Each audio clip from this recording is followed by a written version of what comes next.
নাভির নিচে হাত রাখা এটা আল্লাহর নিকটে হওয়ার বেশি উপায়।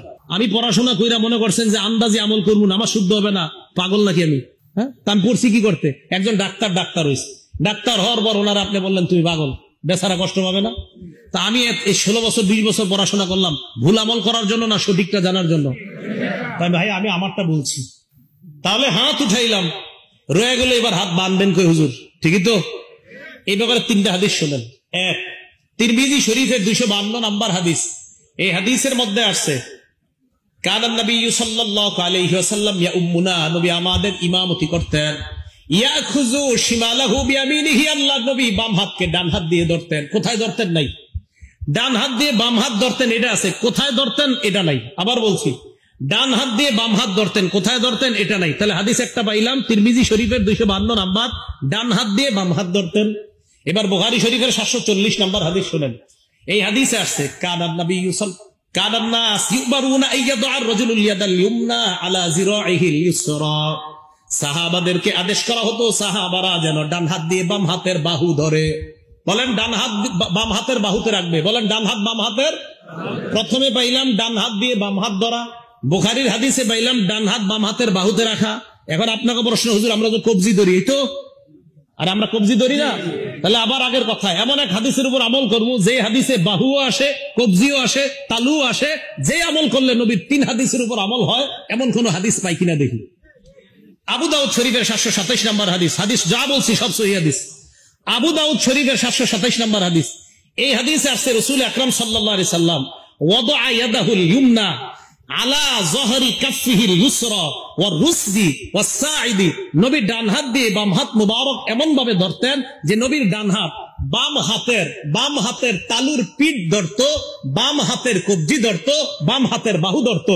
ওই আগের তিরমিজির হাদিসে আছেন 255 নম্বর হাদিসে আছে হাত ধরতেন, বুখারীর 740-এ আছে বাহু ধরতেন, আর আবু দাউদের 727 নম্বর হাদিসে পাইলাম বাহুও পাইলাম, কবজিও পাইলাম, হাতের এই তালুর পিঠও পাইলাম। তো এই হাদিসের উপর আমল করলে বুখারীর হাদিস অনুযায়ী বাহুর উপর আমল হয়, তিরমিজির হাদিস অনুযায়ী হাত ধরার আমল হয়, আবু দাউদের হাদিস অনুযায়ী কবজি, হাতের তালুর পিঠ এবং বাহু সবগুলোর উপর আমল হয়।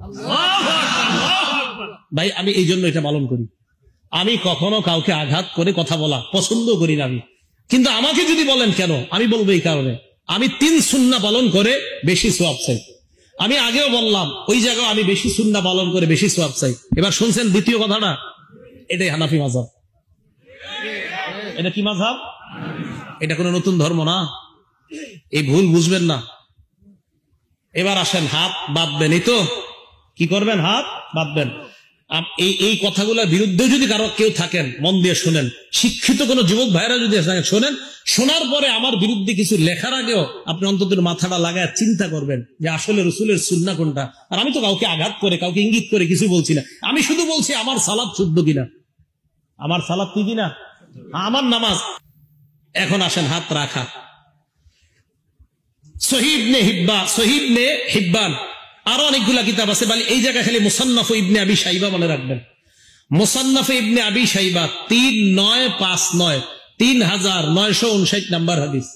আলকামা ইবনে ওয়াইল ইবনে হুজুর থেকে বর্ণনা, তিনি বলেন রাআইতুন নবিয়্য সাল্লাল্লাহু আলাইহি ওয়াসাল্লাম ওয়াদা ইয়াদাহুল ইউমনা আলাল ইউসরা, আমি আল্লাহর নবীকে দেখলাম আল্লাহর নবী ডান হাত দিয়ে বাম হাত ধরছেন। ফিস সালাতি তাহতা সুররা, নামাজের মধ্যে নবীর নিচে হাতটা রাখছে। আমি আল্লাহর নবীকে দেখলাম, আলকামা ইবনে ওয়াইল ইবনে হুজুর বলেন আমি আল্লাহর নবীকে দেখলাম ডান হাত বাম হাতের উপর রাখছে, নাভির নিচে। আর যে আগের আমলটা বললাম যদি এই জায়গায় ধরেন অটোমেটিক আপনার হাত নাভির নিচে চলে যাবে। আল্লাহর নবীকে দেখলাম আমি নাভির নিচে রাখছে। এটা হলো মুসান্নাফ ইবনে আবি শাইবার 3959 নম্বর হাদিসের বর্ণনা, সনদ সহিহ। 3960 নম্বর হাদিস যে বর্ণনা, ওইটারও সনদ সহিহ। ওই বর্ণনার মধ্যে এক তাবির বর্ণনা আছে সনদ সহিহ।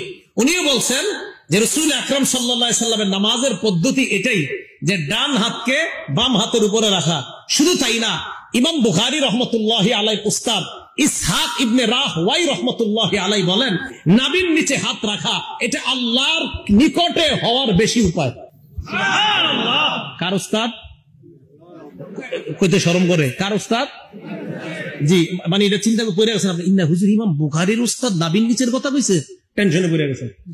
ইমাম বুখারী রাহমাতুল্লাহ আলাইহির উস্তাদ ইসহাক ইবনে রাহওয়াই উনি বলেন, নাবি তাহতা সুররা, নাবির নিচে হাত রাখাটা আকরাবু ইলাল্লাহ, এটা আল্লাহর কাছে অধিক পৌঁছার এবং আল্লাহর আনুগত্য বেশি প্রকাশ পায় নাবির নিচে হাত রাখলে।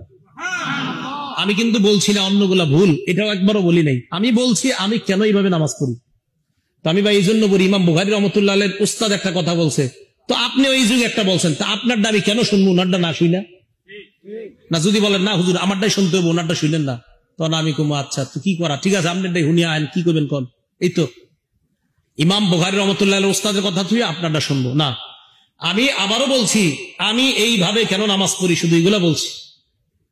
এবার আসেন হাত রাখলাম, রাখার পর এবার সালাত শুরু হয়ে গেল। তো মোটামুটি যেটুকু নিয়ে আপনাদেরকে নতুন ভাবে কিছু শিখাইতে চাই এতটুকু কিন্তু হয়ে গেছে। মুসান্নাফ ইবনে আবি শাইবা 3959, 3960, 3963, তিনটার সনদ সহিহ। বলেন তিনটার সনদ সহিহ। হ্যাঁ একটা কথা আছে, এই 3959 উপরে অনেকে প্রশ্ন করে বা আপনারা যে হাদিস করেন এই হাদিসটা মুসান্নাফ ইবনে আবি শাইবাতে নাই, কথাটা সঠিক না। কিছু পাণ্ডুলিপিতে নাই, এটা সঠিক, কিছু পাণ্ডুলিপিতে আছে। এখন যদি বলেন হুজুর কিছু পাণ্ডুলিপিতে কেন নাই, আমি বলবো তিরমিজি শরীফেরও অনেক হাদিস এই পাণ্ডুলিপিতে আছে, তো আরেকটা নাই, সেখানে কেন নাই? তিরমিজি শরীফের পাণ্ডুলিপির 3 জন বর্ণনাকারী বলি, একজন আব্দুর রহমান মুবারক পুরী, ওনার একটা পাণ্ডুলিপি আছে। শুআইব আল আরনাউত, ওনার একটা পাণ্ডুলিপি আছে। আহমদ শাকির, ওনার একটা পাণ্ডুলিপি আছে। 3 পাণ্ডুলিপি খোলেন, দেখবেন একটাতে কিছু হাদিস আছে, আরেকটাতে কিছু নাই।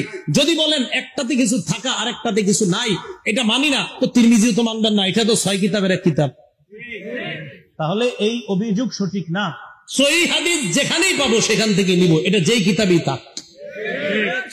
সহিহ হাদিস যেখানে পাবো সেখান থেকে নিব, এটা যে কিতাবে থাক। এই হলো আপনি সালাত শুরু করলেন। এখন আপনি নামাজ শুরু করার পর